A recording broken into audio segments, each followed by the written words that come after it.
everyone, and welcome back to Spoiled Rotten Beads. I am Juliet, and today I've got a lovely pattern for you. It's called Gemma, and you can use the pattern to make various different pieces. You can use it to make earrings, you can use it to make bracelets, you could use it to make a pendant. It's a really versatile pattern. It's a free pattern that you can download from our website. So I will pop through a link to our website on this video, and you'll be able to click through and you'll be able to download that pattern and have fun playing. Before I do though, I just want to show you what I've made with the pattern. I've made these cute little earrings.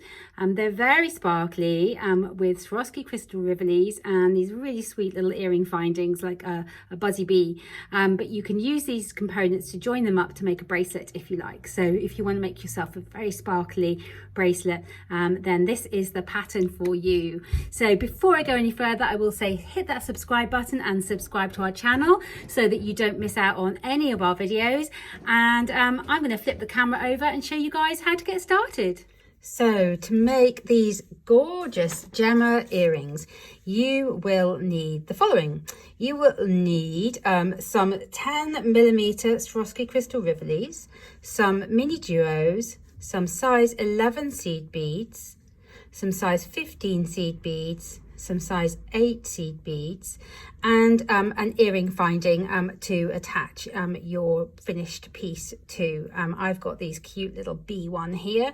You can just attach it to a regular earring finding if you like, or you can make several of the components and join them together with jump rings and rosary links and make yourself a bracelet. You could have fun playing with mixing up the colours in your bracelet perhaps.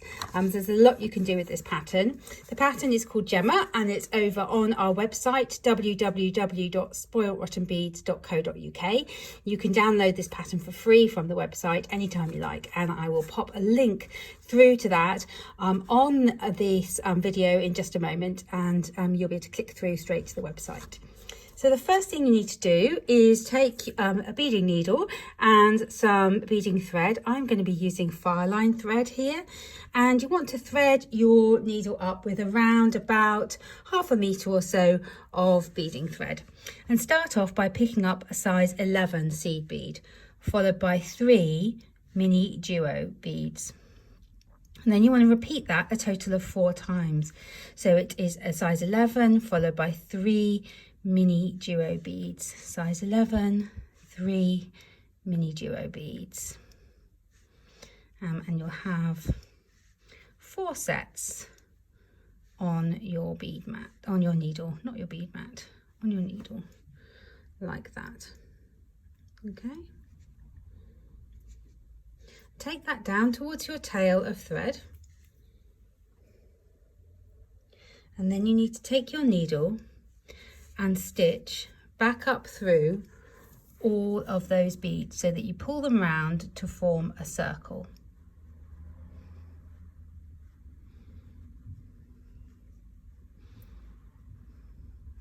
Just stitching through them all. If you can't do it all at once, don't worry. But I'm just stitching all the way through all of those beads now, and pull my thread around so that the beads come around into a circle. And then you need to, with a double knot, knot your tail of thread to your working thread, just to close off that circle there. And it's a good idea, once you've done that, to tie a double knot on top. So that's what I am going to do. A nice double knot to make it nice and strong. Pull tight, and you will have something that looks like that there. Okay, and just to be nice and sure that when I pull my knot inside a bead, I'm just going to stitch inside that very first mini duo, size 11 and mini duo that I added, and that will pull that knot inside a bead there, which again will make it nice and secure too. And now we're ready to step up through the empty hole in this mini duo here. And I'm going to go all the way around and add in a size 11 bead in between each of the mini duos. So I'm just picking up a size 11 and going through each of those mini duos there. So I'm going to continue round now, come back to you when I've added my size 11 in between each of the mini duos around my circle there. In my very last size 11 now, and I'm going to go through the mini duo and the next two size 11s, and then I shall pause and let you guys take a look at that. So I'm coming out of this size 11 here, and you can see that, just get the focus in on this camera, okay, you've got two size 11s opposite each other 4 times around the circle, but I'm coming out of this mini duo right here, this size 11 right here. What I'm going to do now is stitch through this mini duo and then this size 11 here.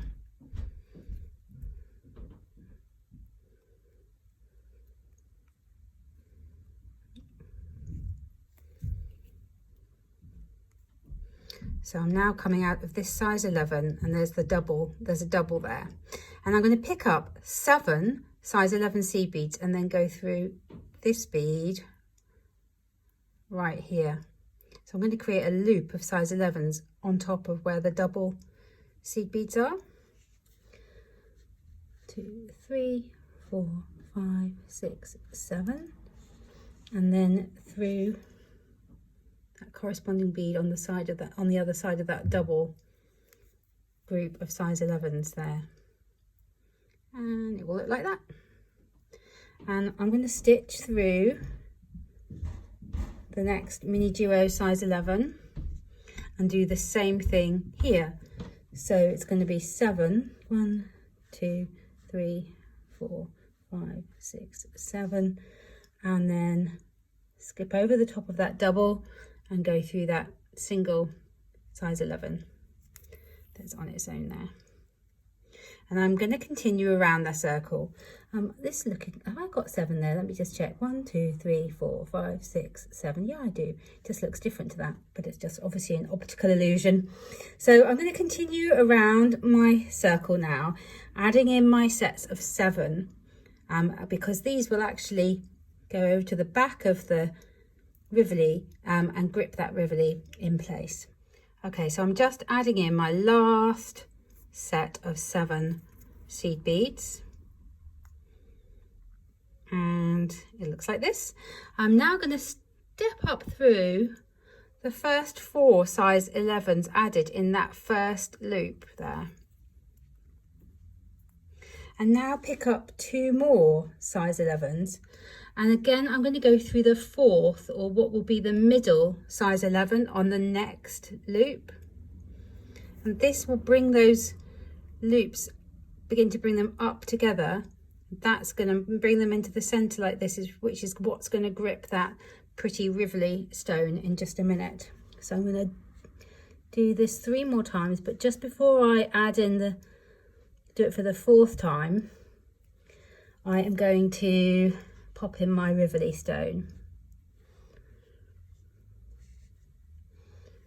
There we go. So before I go any further, I'm going to pop my Rivoli in, popping it in face down on top of those mini duos, and then let me just zoom that camera in, there you go, and as I pull, it's going to tighten up on the back, and just get my tail of thread out of the way. I just need to do my last 2 size 11s now, so pick up 2 size 11s and go through that corresponding size 11 on the next loop. And if I pull tight, you will see it's now gripped that Rivoli stone in place. And if you want to, you can zip all this up just to make it nice and tight and secure by going through all of those beads one more time and just pulling it tight as you go. It's a good idea to do that, I always think, especially if this is going to be a bracelet. If it's not going to be a bracelet, it's maybe not quite so important, but if you are going to make it into a bracelet, then it's going to get a little bit more wear than a pair of earrings will, and it does make sense to zip it all up first before you go any further, so it's nice and secure. There we go.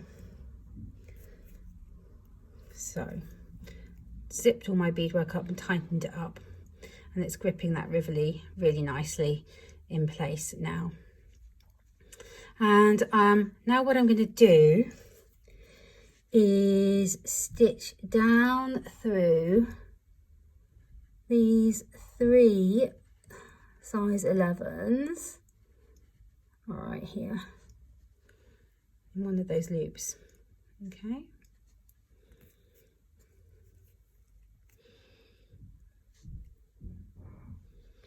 And we're now going to add in the size 15s and the size 8s. So I'm going to get rid of my size 11s now and just bring my little tiny size 15s and my size 8s into shot there. So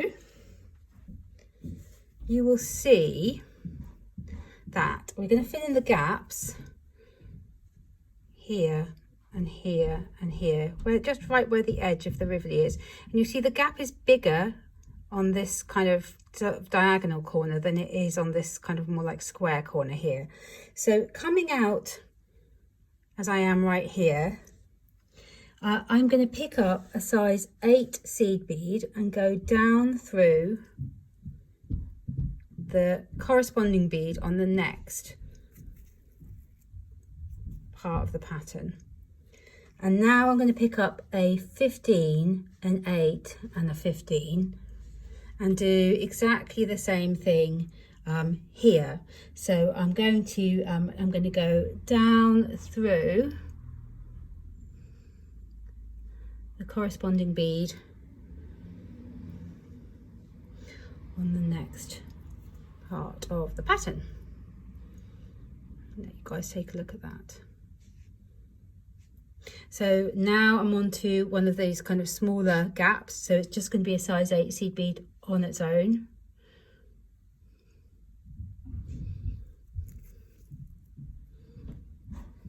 And then I'm on to a bigger gap, so it is a 15, an 8, 15.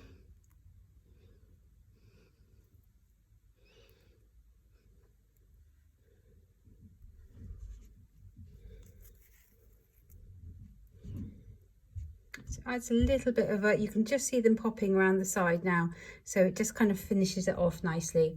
So I'm just going to continue around now doing that, adding in the last few here.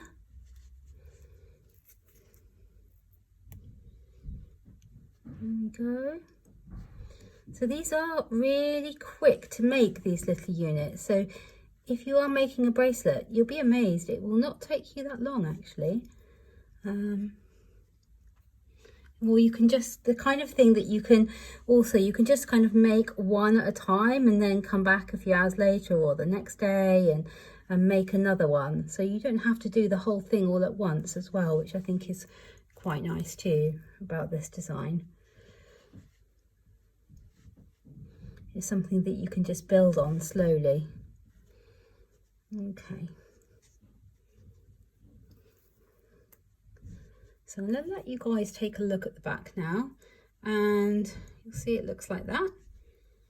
And the front, there it is. You can see these size 8s on the corners, on the edges there, all the way around. So what I'm going to do now is I'm just going to stitch through that first size 8 that I added. And I'm just going to show you guys how to make it into an earring. Because if you were just making these for bracelets now, you would finish off your thread and you just continue and make another one. And then you would use these size 8s here to join them up with jump rings. But I've used a little loop of size 15 seed beads to attach my earring finding to mine. And that's what I want to show you guys how to do now. So exiting from my size 8, I'm going to pick up 3 size 15s and my earring finding. So I'm going to go through my earring finding like so. Oops. And then back through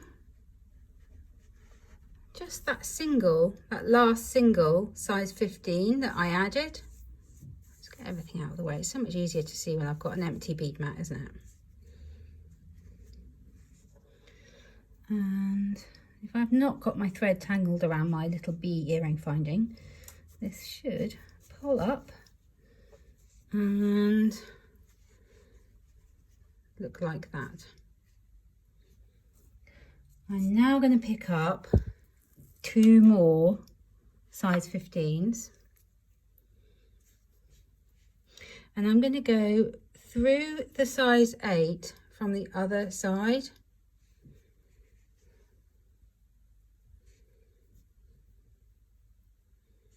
And there you can see that is how you attach your earring to your component there. And you probably want to strengthen it up just by going through those beads and the earring loop another time, just to make sure that you're nice and happy that it's all secure and tight and you're not going to lose your earring. And then just need to finish off your threads, cut off your tail of threads, and your cute little earrings are all ready to wear. So to finish off my thread, I just stitch through a couple of beads on the back of the piece, pull it tight, and then hook my needle underneath the thread in between a couple of beads so that I get a loop, stitch through the loop and pull tight. And you just do that a few times, and once you're happy that it's nice and secure, then you can trim off your tails of thread and start enjoying your earrings straight away. So thanks very much for watching. Please do subscribe to our channel before you go, and let me know what you think in the comments below. I will pop links through to all the components that I've used today and the free pattern on this video, so you'll be able to click straight through to those and download the pattern and find everything that you need to make these cute little earrings, or even to make yourself a bracelet with the design as well. So happy beading everyone, and I'll see you all soon. Bye bye.